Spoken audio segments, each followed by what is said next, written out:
So up to this point you've been used to going into Blackboard to get to your lessons and clicking on the link, click on a second link, and then doing arrows to get through.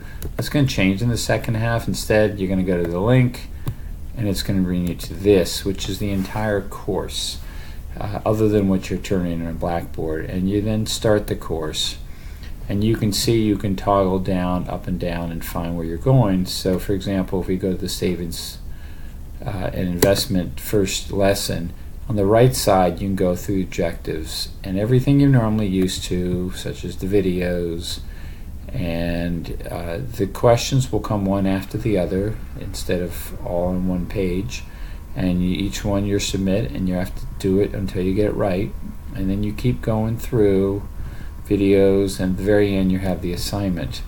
The advantage of this is that you can actually do it on your computer, or you could do it on your phone like that, or you could do it on your tablet or a different kind of phone, or if you wanted to turn it on your phone, you could still do it on the phone.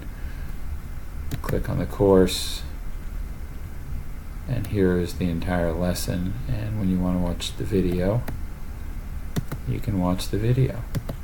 So hopefully you think this is a better process, and then of course when you're done you just go back to Blackboard to turn your assignments in. Hope this was helpful.